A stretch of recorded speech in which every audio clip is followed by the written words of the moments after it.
Em hiện đang có mặt tại khu Nam Long 2 Central Lane nha quý anh chị. Tại đây có một chiếc lều biệt thự bề ngang 15 m, từ đây sang qua tới đây là 15 m, dài vô 15 m, tổng cộng là 225 m vuông. Thổ cư thì cái nền này cách hồ cảnh quan á, chỉ có khoảng 4 nền thôi quý anh chị. Đó, mình nhìn thẳng ở chỗ chiếc xe đang chạy đó quý anh chị, là hồ cảnh quan Nam Long ha. Phía xung quanh đó thì có quán cà phê nè, khu vui chơi trẻ em, sân bóng rổ, và khu để mình đi bộ anh chị.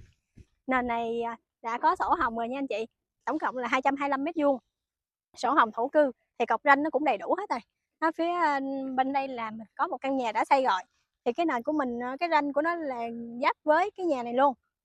Đối diện thì cũng có rất là nhiều nhà đang xây dựng rồi quý anh chị.